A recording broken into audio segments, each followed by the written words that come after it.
Hello students, इस video में हम लोग पढ़ेंगे NCERT class 10th science chapter 1 chemical reactions and equations के क्वेश्चन आंसर्स। इसके पहले की वीडियोस में हमने इस लेसन का पूरा एक्सप्लेनेशन पढ़ा है और अब इसके क्वेश्चन आंसर्स की बारी है। तो क्वेश्चन आंसर्स में इन टेक्स्ट क्वेश्चंस भी देखेंगे, मतलब आपके टेक्स्ट बुक के अंदर जो लेसन के बीच में जो क्वेश्चंस रहते हैं वो, एंड उसके बाद टेक्स्ट बुक के चैप्टर जो कंप्लीट हो जाता है उसके लास्ट में जो एक्सरसाइज क्वेश्चंस रहते हैं वो भी। तो पहले इन टेक्स्ट क्वेश्चन से स्टार्ट करते हैं, जो आपके पेज नंबर 6 में ये क्वेश्चन दिए हुए थे। Why should a magnesium ribbon be clean before burning in air, मतलब एयर में उसको बर्न करने से पहले मैग्नीशियम रिबन को क्लीन क्यों करना ज़रूरी है। तो magnesium ribbon should be clean before burning in air to remove impurities from its surface. Magnesium ribbon था, अब ओपन पड़ा हुआ है तो उसके सरफेस पे इम्प्योरिटीज़ जो है वो जमा हो गए होंगे ना, तो उनको रिमूव करने के लिए उसको क्लीन किया जाता है। और रिमूव इसलिए करते हैं ताकि जब हम लोग उसको बर्न करेंगे, बर्न करके नया सब्सटेंस प्रोड्यूस कर रहे हैं। मैग्नीशियम रिबन वाला एक्सपेरिमेंट था ना, उसको ऑक्सीजन में बर्न किए तो क्या बना, मैग्नीशियम ऑक्साइड। तो वो ऑक्साइड जो फॉर्म हो रहा है वो क्लीन रहे, उसमें कोई इम्प्योरिटीज़ प्रेजेंट ना रहे, इसलिए उसको स्टार्टिंग में ही क्लीन किया जाता है। नेक्स्ट है right a balanced chemical equation for the following chemical reactions. कुछ केमिकल रिएक्शंस यहाँ पे दिए हुए हैं, इसके लिए हम लोग को बैलेंस्ड केमिकल इक्वेशन लिखना है। तो पहला दिया हाइड्रोजन, तो फर्स्ट हम लोग हाइड्रोजन लिखेंगे H2, उसके बाद क्लोरीन तो Cl2, फिर हाइड्रोजन क्लोराइड बना है मतलब HCl। बैलेंस करना है तो यहाँ H2 था, यहाँ भी Cl2 था, तो यहाँ पे हम लोग 2 ऐड कर दिए हैं। नेक्स्ट दिया है बेरियम क्लोराइड मतलब BaCl2, एल्यूमिनियम सल्फेट मतलब Al2SO4 होल थ्राइस। देखो फॉर्मूला कैसे बनाना है, बेरियम क्लोराइड बोल रहा है तो बेरियम का मतलब होता है Ba और इसका वैलेंसी होता है 2। फिर क्लोराइड बोला है तो Cl, इसका वैलेंसी होता है 1। क्रॉस करके लिखेंगे, 9th में पढ़े थे ये चीज़ को। तो Ba के पास में ये 1 आएगा मतलब कुछ भी नहीं, और Cl के पास में ये 2 गया है मतलब यहाँ पे 2 लिखेंगे, तो ये हुआ BaCl2। तो ये बेरियम क्लोराइड का फॉर्मूला BaCl2। एल्यूमिनियम सल्फेट, तो इस एल्यूमिनियम का चार्ज होता है 3 और सल्फेट SO4 जो है उसका चार्ज होता है 2, इसलिए देखो एल्यूमिनियम के पास में 2 लिखा है और सल्फेट के पास में यहाँ 3 लिखा है, तो ये हो गया एल्यूमिनियम सल्फेट। इससे बनेगा बेरियम सल्फेट। अब इस बेरियम का चार्ज 2, सल्फेट का चार्ज भी 2, 2 और 2 कैंसिल हो जाएगा तो डायरेक्ट BaSO4। और उसके बाद एल्यूमिनियम क्लोराइड, तो एल्यूमिनियम का चार्ज 3 और क्लोरीन का 1, तो यहाँ क्लोरीन के पास में 3 है, एल्यूमिनियम के पास कुछ नहीं मतलब 1 है। ये पूरा फॉर्मूला बना। अब बैलेंस करना है, तो बैलेंस करने के लिए कैसे बैलेंस करना है वो हम लोग जब लेसन पढ़े थे तो उसमें मैं पूरा आप लोग को फर्स्ट वाला जो वीडियो है पार्ट 1 जो है इसके एक्सप्लेनेशन का, वहाँ पे पूरा सिखाऊँ कि केमिकल इक्वेशंस को बैलेंस कैसे किया जाता है। तो बस वैसे ही करके इसको बैलेंस कर देंगे। नेक्स्ट है सोडियम प्लस वाटर, तो सोडियम मतलब Na और वाटर मतलब H2O। सोडियम हाइड्रोक्साइड मतलब NaOH बनेगा और हाइड्रोजन गैस रिलीज होगा मतलब H2। फिर इसको भी बैलेंस कर देंगे इक्वेशन को। नेक्स्ट है question number 3, right a balanced chemical equation with with state symbols for the following reactions. यानी कि आपको बैलेंस्ड केमिकल इक्वेशन लिखना है, साथ में स्टेट सिंबल भी लिखना है, मतलब वो कौन से स्टेट में है वो भी चीज़ वहाँ पे मेंशन करना है। पहला दिया है सॉल्यूशन ऑफ बेरियम क्लोराइड, मतलब बेरियम क्लोराइड का सॉल्यूशन है मतलब वो एक्वस फॉर्म में है। नेक्स्ट है sodium sulphate, and sodium sulphate दिया तो साथ में सोडियम सल्फेट इन वाटर, वो भी वाटर में है मतलब एक्वस सॉल्यूशन है। Reacts to give insoluble barium sulphate, barium sulphate form किया है वो कैसा है, इनसॉल्यूबल है मतलब सॉलिड फॉर्म में है, यानी कि प्रेसिपिटेट है, इसलिए डाउन साइड वाला एरो यहाँ पे लगा है। नेक्स्ट है and a solution of sodium chloride, तो सोडियम क्लोराइड जो है वो सॉल्यूशन के फॉर्म में है, तो यहाँ लिखेंगे एक्वस और फिर पूरी इक्वेशन को बैलेंस कर देंगे। नेक्स्ट है sodium hydroxide solution in water, तो सोडियम हाइड्रोक्साइड लिए हैं, वाटर मतलब एक्वस लिखे हैं। Reacts with hydrochloric acid in water, तो फिर HCl लिखे हैं वो भी एक्वस है। सोडियम क्लोराइड सॉल्यूशन बनेगा और वाटर बनेगा, तो सोडियम क्लोराइड सॉल्यूशन बना है मतलब एक्वस, और वाटर बना है तो H2O लिक्विड फेज में। तो ये सारा हो गया इन टेक्स्ट क्वेश्चन जो पेज नंबर 6 थे वो। अब पेज नंबर 10 में दिया था question, solution of substance X is used for white washing, name the substance X, right it's formula, right the reaction of X with water. तो सब्सटेंस X जो है यहाँ पे जो वाइट वॉशिंग के लिए यूज़ हो रहा है वो क्या है, कैल्शियम हाइड्रोक्साइड है। इसका फॉर्मूला CaOH होल ट्वाइस हो जाएगा। अब इस कैल्शियम हाइड्रोक्साइड का रिएक्शन आपको वाटर के साथ में देना है, तो CaOH प्लस H2O, इससे भी क्या बनेगा CaOH एक्वस फॉर्म में। ये क्या था, सॉलिड था, वाटर लिक्विड है, दोनों को ऐड करेंगे तो एक्वस CaOH होल ट्वाइस यही फॉर्म होगा।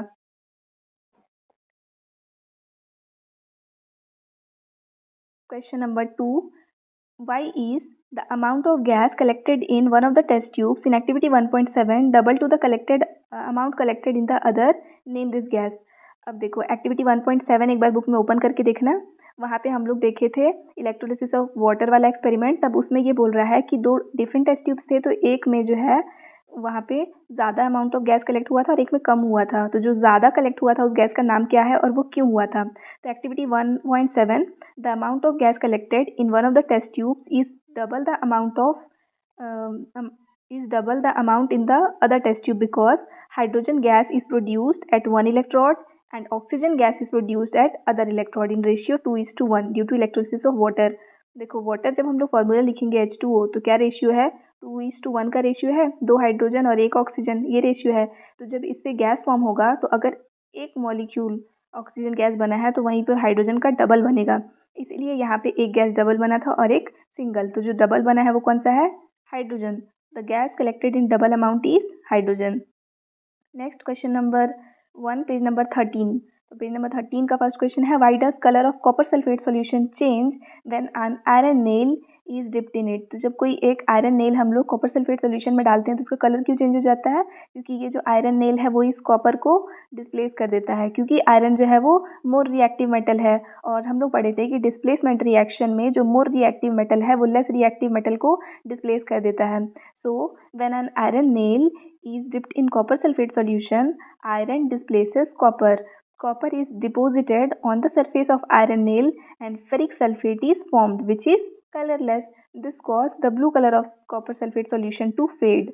Next, give an example of a double displacement reaction other than one given in activity 1.10। तो इस एक्टिविटी में जो डबल डिस्प्लेसमेंट रिएक्शन का एग्जांपल दिया था उसके अलावा कोई दूसरा एग्जांपल आपको देना है। तो यहाँ एग्जांपल है बेरियम क्लोराइड का रिएक्शन सोडियम सल्फेट के साथ। तो सोडियम क्लोराइड और बेरियम सल्फेट फॉर्म होता है, यहाँ पे जस्ट डिस्प्लेस हुआ है दोनों मेटल। तो an example of double displacement reaction other than the one given in activity 1.10 is the reaction between barium chloride and sodium sulfate solution to form barium sulfate precipitate and sodium chloride solution. Next question number 3 है, identify the substances that are oxidized and the substances that are reduced in the following reactions। अब यहाँ देखो sodium था, sodium से क्या बना है? Sodium oxide. तो क्या हुआ कि सोडियम जो है वो क्या हो गया? ऑक्सीडाइज हो गया, क्योंकि उसमें ऑक्सीजन ऐड हो गया, तो सोडियम इज ऑक्सीडाइज्ड। और अगर ये ऑक्सीडाइज हुआ तो ऑब्वियसली ये वाला क्या हुआ होगा? रिड्यूस हुआ होगा, तो oxygen is reduced. Next second वाले इक्वेशन में कॉपर ऑक्साइड से कॉपर बना है, तो यहाँ से कॉपर जो है वो कॉपर में से ऑक्सीजन रिमूव हुआ है तो कॉपर ऑक्साइड इज रिड्यूस्ड। और हाइड्रोजन से वाटर बन गया है तो इस हाइड्रोजन में वाटर ऑक्सीजन ऐड हुआ है तो hydrogen is oxidised. Oxidation and reduction क्या होता है ये भी हम लोग सेकंड पार्ट वाले वीडियो में पढ़े थे, तो आप वहाँ से उसको देख सकते हो ना। अब हम लोग आते हैं एक्सरसाइज क्वेश्चंस पे। तो वहाँ पे फर्स्ट है टिक द करेक्ट ऑप्शन। तो यहाँ पे एक रिएक्शन दिया हुआ है, लेड ऑक्साइड प्लस कॉपर का रिएक्शन है, तो लेड ऑक्साइड प्लस कार्बन का रिएक्शन है, तो lead plus carbon dioxide form हो रहा है। अब यहाँ पे देखना कि इनमें से कौन कौन सा स्टेटमेंट जो है वो इनकरेक्ट है ये बताना है आपको। तो फर्स्ट स्टेटमेंट है लेड इज गेटिंग रिड्यूस्ड, तो क्या लेड रिड्यूस हुआ है? नहीं हुआ है ना, लेड ऑक्साइड था वो रिड्यूस होकर के लेड बनाया था, तो फर्स्ट स्टेटमेंट गलत हो गया। Carbon dioxide is getting oxidised, तो कार्बन डाइऑक्साइड का ऑक्सीडेशन नहीं हुआ है, कार्बन का ऑक्सीडेशन हुआ है, तो ये भी हो गया गलत। नेक्स्ट है कार्बन इज गेटिंग ऑक्सीडाइज, तो हाँ कार्बन ऑक्सीडाइज होकर के कार्बन डाइऑक्साइड बना है, सी जो है वो सही हो गया। उसके बाद lead oxide is getting reduce, तो हाँ लेड ऑक्साइड से ऑक्सीजन रिमूव होकर के लेड ऑक्साइड जो है वो रिड्यूस होकर के लेड बना लिया है, तो ये भी स्टेटमेंट सही है, यानी कि स्टेटमेंट सी और डी जो है वो करेक्ट है। तो आपका आंसर क्या हो जाएगा? ये होगा ऑप्शन ए एंड बी, ये दोनों क्या है? इनकरेक्ट। वहाँ पूछा था इनकरेक्ट ऑप्शन के लिए। अब है क्वेश्चन नंबर 2, ये एक इक्वेशन दिया है और आपको बताना है कि ये किस चीज़ का एग्जाम्पल है। तो यहाँ Fe2O3 इसका रिएक्शन एल्यूमिनियम के साथ, तो यहाँ से आपको दिख रहा है एल्यूमिनियम और आयरन एक दूसरे का पोजीशन डिस्प्लेस हुआ, एल्यूमिनियम जो है वो आयरन को डिस्प्लेस किया है, इसलिए इसको बोलेंगे डिस्प्लेसमेंट रिएक्शन। नेक्स्ट है what happens when dilute hydrochloric acid is added to iron fillings? Tick the correct answer. तो डाइल्यूट हाइड्रोक्लोरिक एसिड को जब हम लोग आयरन फिलिंग्स उसमें ऐड करेंगे, यानी कि HCl प्लस Fe ये वाला रिएक्शन है, तो ये रिएक्शन कराएंगे तो हम लोग का क्या होगा? H और Fe को रिप्लेस करना पड़ेगा, बनेगा FeCl2 प्लस साथ में क्या बनेगा? तो हाइड्रोजन गैस जो है वो रिलीज हो जाएगा, तो hydrogen gas and iron chloride are produce. तो ये हो गया आपका आंसर ना, हाइड्रोजन गैस और आयरन क्लोराइड जो है वो फॉर्म हो रहा है। नेक्स्ट हम लोग देखेंगे यहाँ पे what is balanced chemical equation. Why should chemical equations be balanced, यानी कि एक बैलेंस केमिकल इक्वेशन क्या होता है और केमिकल इक्वेशंस को बैलेंस क्यों करना होता है।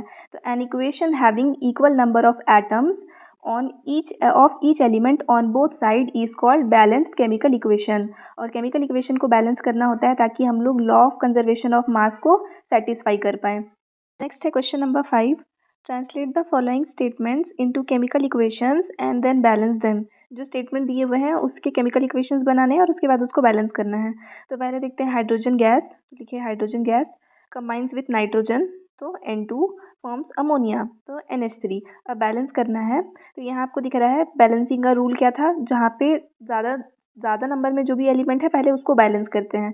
तो यहाँ आपको दिख रहा है हाइड्रोजन 2 है, यहाँ पे 3 है, नाइट्रोजन 2 है, यहाँ पे 1 है, तो ज़्यादा यहाँ पे हाइड्रोजन है।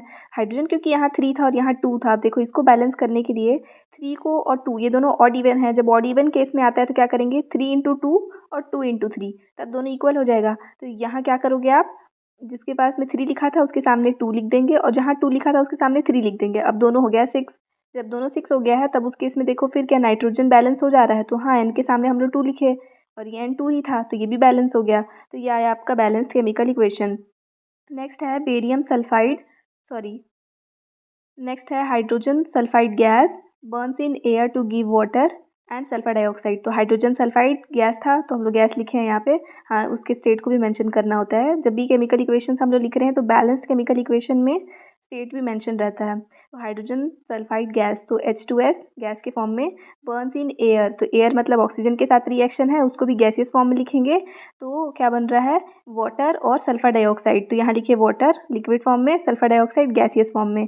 ये आपका इक्वेशन हो गया, इसको बैलेंस करना है तो फिर वहाँ पे हम लोग बैलेंस करेंगे। बैलेंस्ड केमिकल इक्वेशन यहाँ पे लिखा हुआ है। नेक्स्ट आते हैं हम लोग थर्ड में, स्टेटमेंट यहाँ से देख लेते हैं। Barium chloride reacts with aluminium sulphate gives aluminium chloride and precipitate of barium sulphate.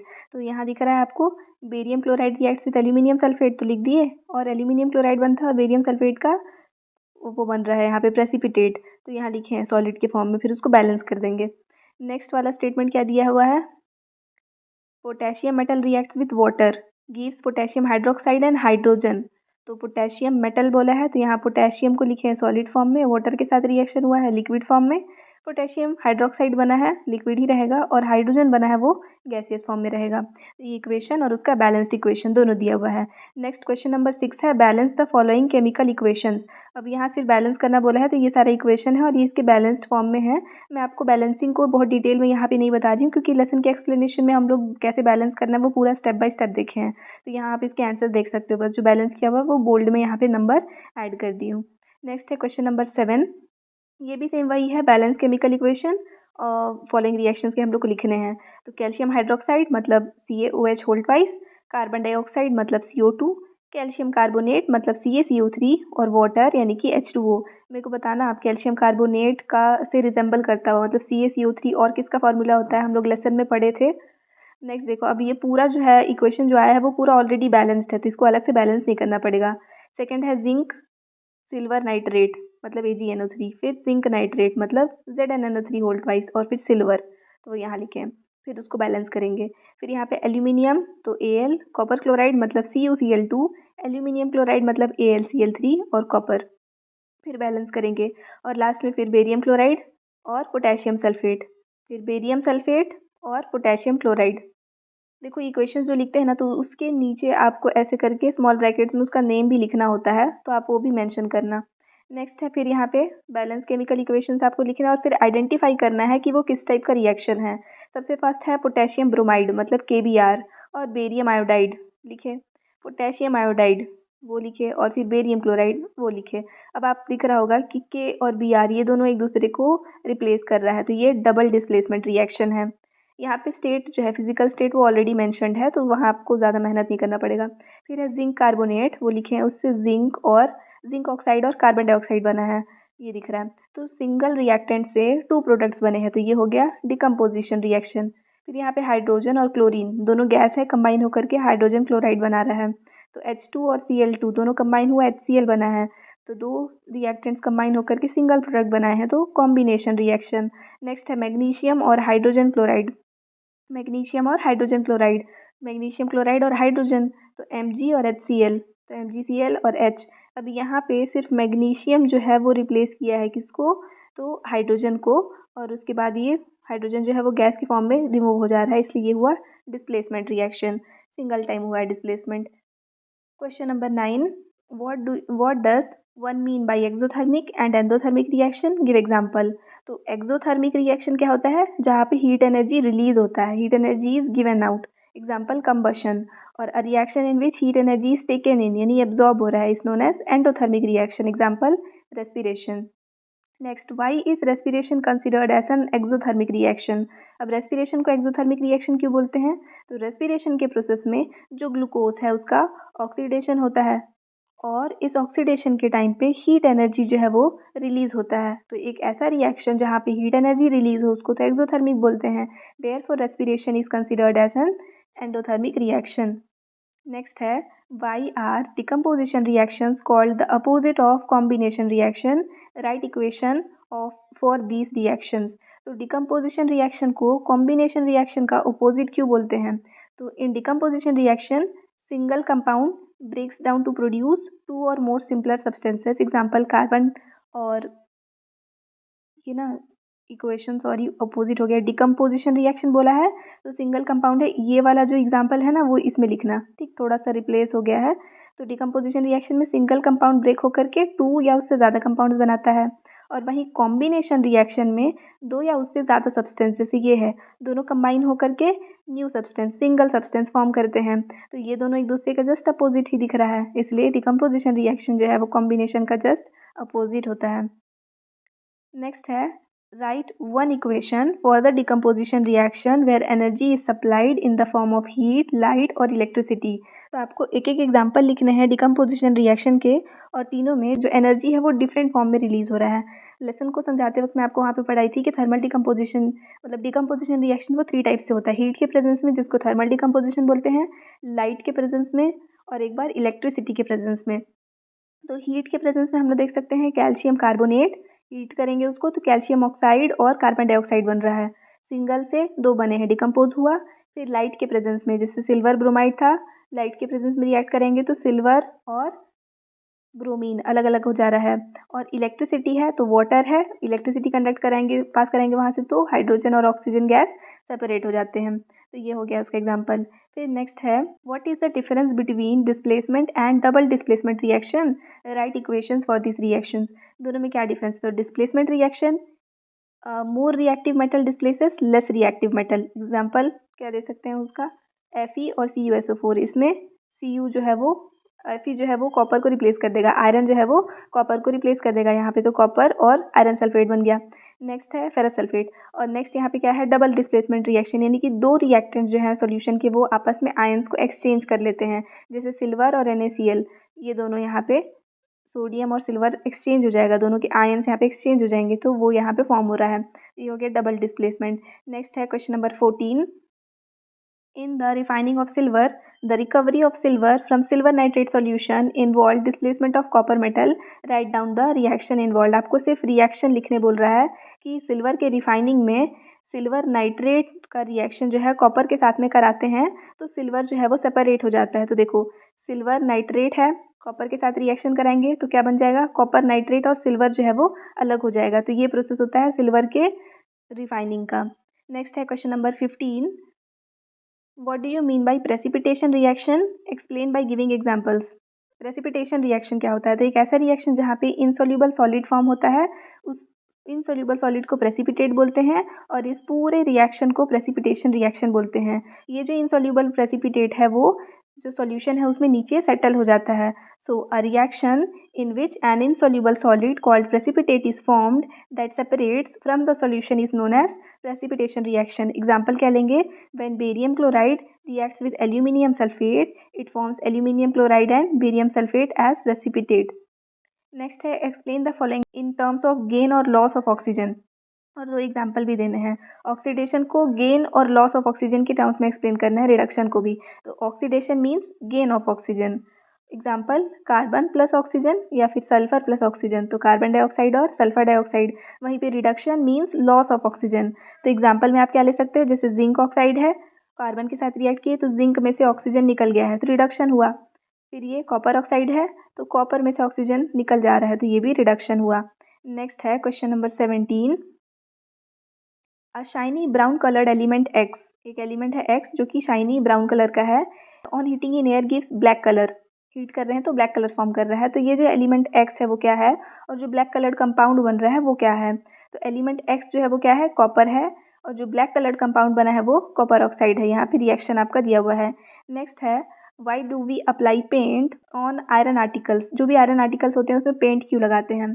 तो आयरन आर्टिकल्स में पेंट लगाया जाता है उसको कोरोजन से प्रिवेंट करने के लिए।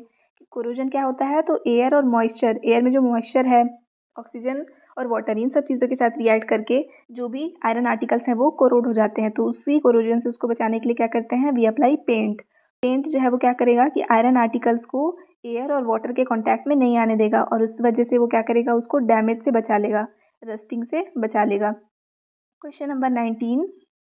Oil and fat containing food items are flushed with nitrogen why, यानी कि वो सारे फूड आइटम जिसमें ऑयल या फैट होता है उसको हम लोग नाइट्रोजन में डिप कर देते हैं। जैसे एग्जांपल में आप चिप्स ले सकते हैं, चिप्स के जो पैकेट्स होते हैं उसमें नाइट्रोजन गैस फील्ड रहता है, तो उसका रीज़न क्या है।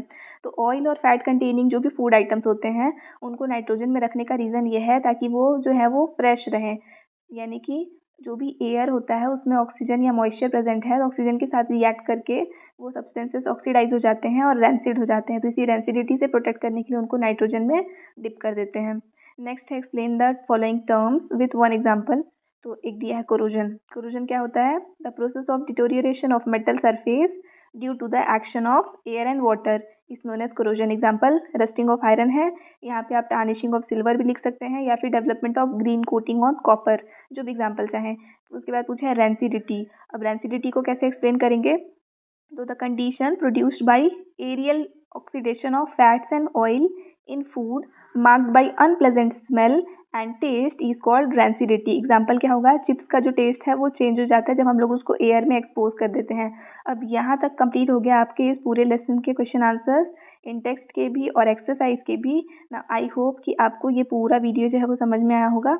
अगर कोई भी डाउट है तो वो आप कमेंट सेक्शन में पूछ सकते हैं। अगर चैनल पे न्यू आए हैं तो प्लीज़ सब्सक्राइब करके जाइएगा। Thanks for watching.